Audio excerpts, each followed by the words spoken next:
Vamos a ver el sistema nervioso autónomo vía simpática. Tenemos la médula espinal. Si hacemos un corte transversal, tenemos astas posteriores, astas anteriores, asta posterior, más o menos así. Si estamos a nivel torácico, que es de T1 a L2, vamos a tener astas laterales. Y es en donde va a estar la primera neurona de la vía simpática. Entonces, si recordemos, en el sistema nervioso autónomo tenemos una neurona, la neurona preganglionar, el ganglio donde está la segunda neurona postganglionar. Y de aquí inerva músculos o glándulas. Aquí el receptor para cualquier neurona preganglionar a una postganglionar, el neurotransmisor es acetilcolina y el receptor son receptores de acetilcolina nicotínicos. Para la vía simpática, el neurotransmisor de la segunda neurona o de la neurona postganglionar al órgano blanco es norepinefrina y el órgano blanco, este músculo o glándula, tiene receptores beta o alfa adrenérgicos. Una excepción es cuando el músculo que es inervado es un músculo piloerector o es una glándula sudorípara. Entonces, aquí el neurotransmisor va a ser acetilcolina y va a llegar a receptores muscarínicos de acetilcolina. Otra excepción en la vía del simpático es la médula adrenal. Es como si fuera un ganglio. Entonces, en lugar de tener neurona preganglionar, ganglio y neurona postganglionar, tenemos neurona preganglionar, médula adrenal, y la médula adrenal secreta norepinefrina y epinefrina, pero norepinefrina ahí a la sangre. Entonces ahí no hay una neurona postganglionar. La otra es, antes de tener neurona preganglionar, tenemos una neurona que está en el hipotálamo y desciende por el tracto hipotálamo espinal y llega aquí, a las astas laterales, y es donde empieza la neurona preganglionar. Entonces la neurona preganglionar sale y va a hacer sinapsis en un ganglio. Aquí está el ganglio. Estos axones de la neurona o de la neurona preganglionar es el ramo comunicante blanco, porque tiene mielina. Luego salen los axones de la segunda neurona y este es el ramo comunicante gris, porque no tiene mielina. Las únicas fibras que no tienen mielina en los nervios periféricos son fibras postgangliónicas del simpático y fibras para dolor y temperatura no mielinizadas, fibras tipo C. Bueno, de aquí tenemos este ganglio, está aquí alrededor de la médula, son ganglios paravertebrales, porque aquí tenemos la médula espinal y aquí están las vértebras. Entonces todos estos son ganglios paravertebrales. Entonces aquí hacemos una sección medular y aquí es en donde vemos la médula y el ganglio. Entonces la neurona que está aquí en la asta lateral puede hacer sinapsis en el nivel, o sea en su ganglio que está a su nivel, o pasa sin hacer sinapsis, asciende o desciende y aquí hace la sinapsis y ya sale la neurona postganglionar.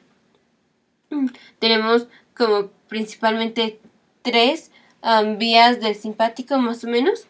Una es esta y las otras dos son para inervación de víscera pélvica y el intestino delgado. Entonces vamos a ver primero la inervación para la cara y el tronco. Tenemos estos ganglios paravertebrales. El último o el más superior es el ganglio superior cervical o cervical superior. Tenemos el ganglio cervical medio, el ganglio cervical inferior, pero el ganglio cervical inferior está fusionado con el primer ganglio torácico. Entonces es un ganglio cérvico-torácico, también llamado ganglio estrellado. Y cuando hay un tumor de Pancoast, es un tumor un tumor que está comprimiendo o el ganglio está crecido, pero es el ganglio estrellado. Entonces no hay que confundir el ganglio estrellado, que es ganglio cervical inferior y torácico primero, a veces también puede estar el torácico segundo y tercero, no hay que confundirlo con el ganglio cervical superior. Entonces, aquí tenemos, bueno, después del tracto hipotálamo espinal, así que descendió. Aquí está haciendo sinapsis en las astas laterales. La primera neurona, la neurona preganglionar sale por el ramo comunicante blanco. Todo esto es ramo comunicante blanco. Asciende, asciende, asciende.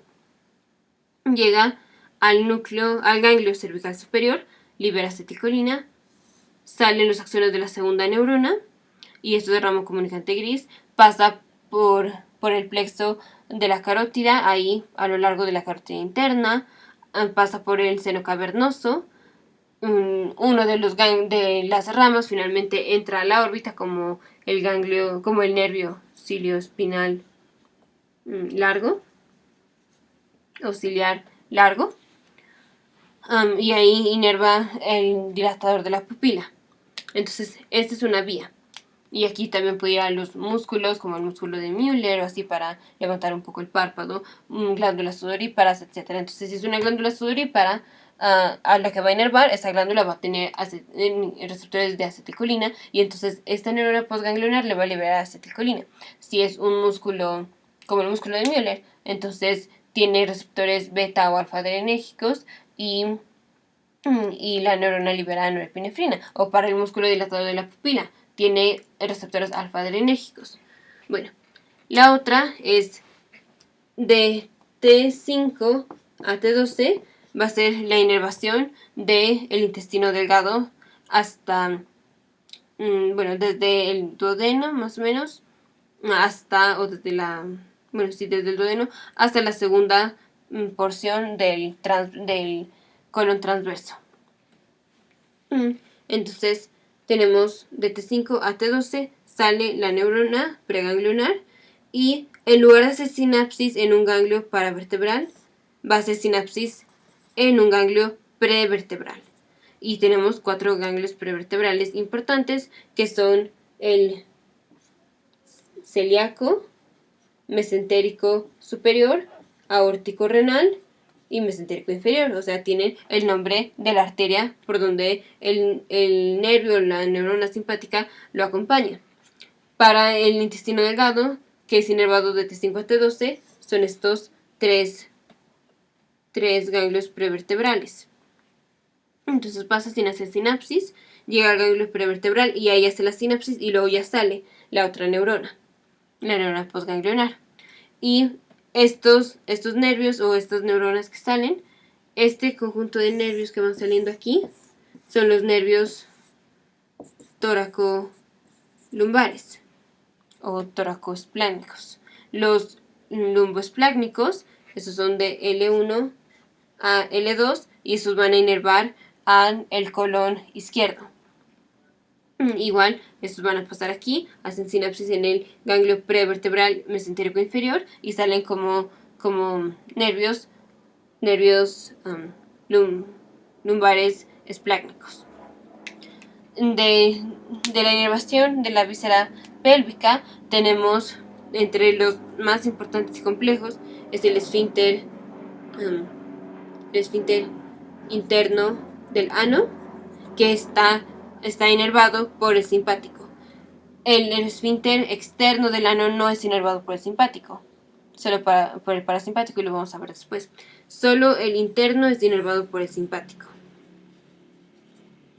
Y generalmente lo mantienen en una posición tónica o contraído. Y lo mismo para el esfínter interno de la vejiga. El esfínter interno de la vejiga tiene receptores alfa adrenérgicos, y un poco arriba tenemos receptores beta 3 adrenérgicos.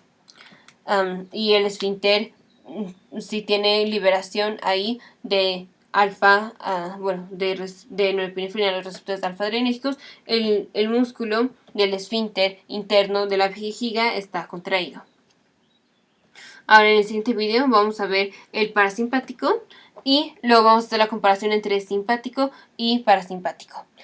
La inervación del tracto gastrointestinal, que es compleja, la vamos a revisar un poco cuando hagamos la integración, y también en los videos de gastro está nada más la parte de inervación gastrointestinal.